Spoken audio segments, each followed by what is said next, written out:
Depuis son arrivée au pouvoir, le capitaine Ibrahim Traoré a été ciblé, critiqué, menacé. Mais à chaque tentative de déstabilisation, une force invisible le soutient, l'entoure, le protège. Et dans cette nouvelle manœuvre contre lui, encore une fois, ils ont échoué. Grâce à un homme dont le rôle devient de plus en plus central dans la résistance de l'AES au Burkina Faso. Qui est-il? Que s'est-il passé exactement? Et pourquoi ça inquiète tant ceux qui s'opposent à la révolution en cours? L'ANR, l'Agence nationale de renseignement du Burkina Faso, sous la direction du capitaine Ibrahim Traoré et du commandant Oumarou Yabré, nous a montré l'importance de l'efficacité, de l'importance d'un service de renseignement efficace dans la lutte contre le terrorisme. Et pour preuve, on ne peut pas compter le nombre de tentatives de coups d'État qui ont été tués dans l'œuf grâce à ce service de renseignement-là. On ne peut pas compter le nombre de tentatives de déstabilisation qui ont été maîtrisées. Depuis la mise en place de l'AES, l'Alliance des États du Sahel, un vent nouveau souffle sur l'Afrique de l'Ouest. Le Burkina Faso, sous la direction du capitaine Ibrahim Traoré, incarne aujourd'hui le symbole de la souveraineté retrouvée. Mais cette vision dérange. Et certaines puissances extérieures et intérieures n'hésitent pas à employer tous les moyens pour faire échouer ce projet panafricain. Tentatives de déstabilisation politique, attaques médiatiques, manipulation de l'opinion publique, rien n'est laissé au hasard. Une nouvelle offensive discrète a été lancée pour ternir l'image du Burkina Faso. Fausses informations sur des conflits internes, rumeurs de tensions entre pays de l'AES et même des tentatives de sémer le doute au sein de l'armée. Mais encore une fois, ça a échoué. Pourquoi? Parce que la stratégie de défense du camp Traoré devient plus solide, plus intelligente, plus humaine. Quand on parle de services de renseignement, on parle d'abord de la sécurité d'un pays. Parce que le service de renseignement a un rôle primordial à jouer en matière de sécurité, que ce soit sur le plan économique, que ce soit sur le plan militaire, ou bien sur le plan cybernétique. Parce qu'aujourd'hui, nous sommes dans un monde en pleine évolution où les cyberattaques sont vraiment fréquentes. Et c'est là qu'intervient cet homme discret, mais redoutablement efficace, le commandant Oumarou Yabré. Ce conseiller militaire et stratège de l'information a mis en place un contre-récit puissant. Résultat, les adversaires du changement ont vu leur plan s'effondrer encore une fois.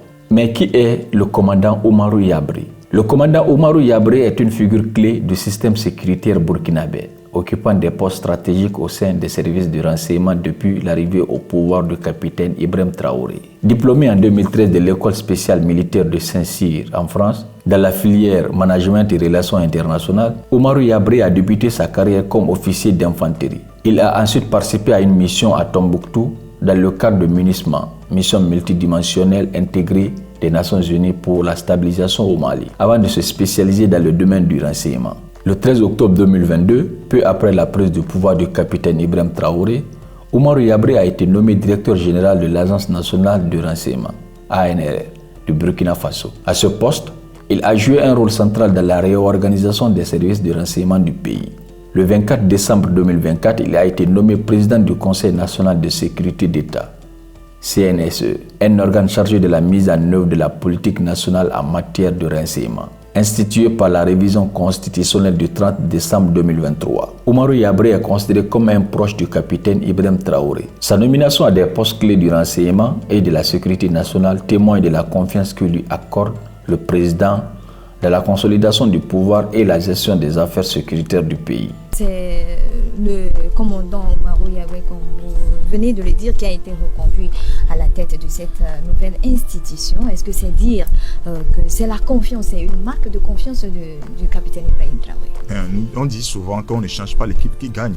Du moment où Oumarou Yabré a déjà fait ses preuves avec l'ANR, parce que depuis l'arrivée du capitaine Ibrahim Traoré au pouvoir, on ne peut pas compter combien de fois ce pays a fait face au plan de déstabilisation. Exactement. Et c'est grâce à l'efficacité du service de renseignement ANR et que tous ces plans-là ont été démantelés.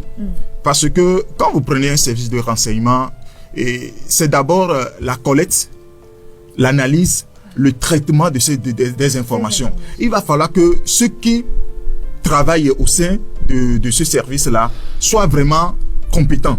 Parce que la compétence et le professionnalisme doivent primer. Sinon, quand votre service de renseignement n'est pas efficace et n'est pas doté des moyens vraiment sophistiqués, l'informatique va à une vitesse de croisière, c'est que on va vous mettre devant le fait accompli et puis vous aurez que vos yeux pour pleurer. Donc avec le commandant Oumarou Yabré, et l'État burkinabé a trouvé la compétence ou bien l'efficacité de ce qu'il a fait comme travail en matière de déstabilisation, en matière d'anticiper les plans de déstabilisation. Donc si aujourd'hui le capitaine Ibrahim Traoré ou bien le gouvernement burkinabé a jugé bon d'élargir les compétences de l'ANR en transformant ce service en une institution, c'est de bonne guerre. Parce que aujourd'hui, nous sommes, comme le capitaine Ibrahim Traoré a l'habitude de le dire, nous sommes dans un monde de prédation. C'est-à-dire, vous devez vous préparer à toutes les éventualités. Surtout, vous qui aspirez à une souveraineté, et à une indépendance voilà, pour votre pays. Il va falloir que vous vous préparez à tout ce qui va venir comme conséquence venant des puissances impérialistes. Donc, si aujourd'hui le Burkina Faso se prépare à ça, c'est de bonne guerre. Le fait que le capitaine Ibrahim Traoré a reconduit le commandant Oumarou Yabré à la tête du Conseil national de sécurité d'État est juste pour moi une manière pour le capitaine Traoré de récompenser le travail que le capitaine, le commandant Oumarou Yabré a abattu à la tête de l'ancien ANR et une manière pour lui également de lui retémoigner sa confiance. Tu sais, quand tu montres que tu es fidèle, que tu es efficace dans des petites choses. Patriote, monsieur Roto. Ah oui, c'est un patriote, bien entendu.